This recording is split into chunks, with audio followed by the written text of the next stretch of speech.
લોકભારતી ગ્રામ વિદ્યાપીઠ સનોસરામાં શ્રી મોરારી બાપુએ પ્રાસંગિક ચિંતન સંવાદ કર્યો હતો. ગોહિલવાડની સુપ્રસિદ્ધ કેળવણી સંસ્થા લોકભારતી ગ્રામ વિદ્યાપીઠ સનોસરામાં શ્રી મોરારી બાપુએ મુલાકાત લીધી હતી અને પ્રાસંગિક ચિંતન સંવાદ કર્યો હતો. શ્રી મોરારી બાપુના સાનિધ્ય પ્રસંગે વિદ્યાર્થીઓ દ્વારા પ્રાસંગિક ભાવ રચના રજૂ થયેલ. લોકભારતી પરિવારના અગ્રણી શ્રી રામચંદ્રભાઈ પંચોળી, નિયામક શ્રી હસમુખભાઈ દેવમોરારી, શ્રી કાંતિભાઈ ગોઠી, શ્રી નીતિનભાઈ ભીંગરાડિયા વગેરે અને કાર્યકર્તાઓ સાથે વિદ્યાર્થીઓ જોડાયા હતા. ચરિતમાનસમાં ભગવાન રામના 3 મિત્રો છે, જેને રામે સખા તરીકે સંબોધિત કર્યા છે. એક નિષાદરાજ ગુહ એ રામના સખા છે, બીજો સુગ્રીવ રામનો મિત્ર છે અને ત્રીજો વિભીષણ રામનો મિત્ર છે. પણ ત્રણેયની માનસિકતા, ત્રણેયનું મનોવિજ્ઞાન,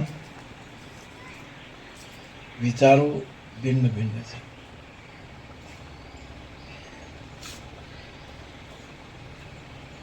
સુગ્રીવ વિષયી છે, ભોગવાદી છે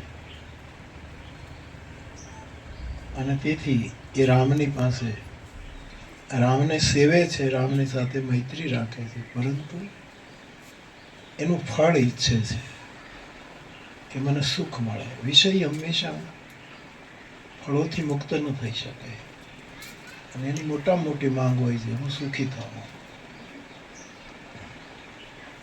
રામે એને સુખી કર્યો, વાલીના ત્રાસથી મુક્ત કર્યો, કિષ્કિંધાનો રાજ આપ્યો, બધું થયું. પણ પછી સુખ મળ્યા પછી ભગવાનને ભૂલી પણ ગયો, એવું પણ બનતું હોય છે.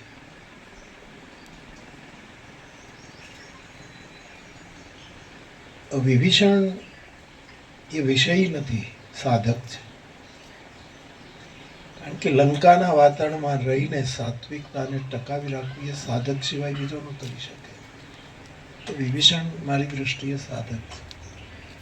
ને સાધકને સુખ નથી જોતું, એને પોતાના મનમાં એની ઉર્ધ્વ યાત્રા માટે જ્યાં જ્યાં સંદેહ થાય એના એને સમાધાનો જોતા હોય છે.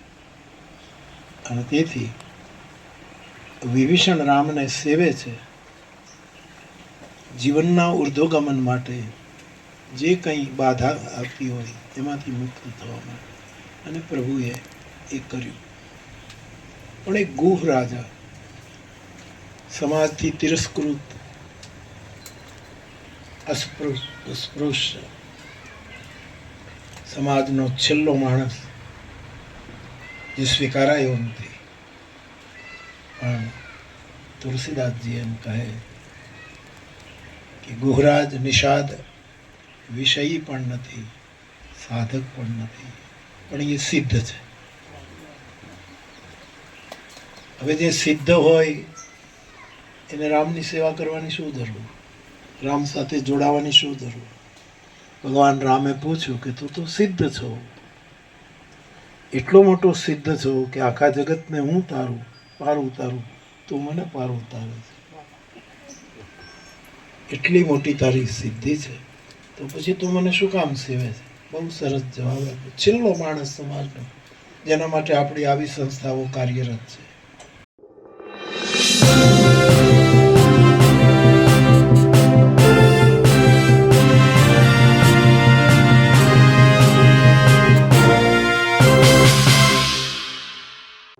સમાજ માટે, સત્ય માટે, સત્યપૂર્ણ સમાચાર પ્રસારણ આપના મોબાઈલ પર તરત જ લાઈક કરો, શેર કરો અને સબસ્ક્રાઈબ પણ કરો.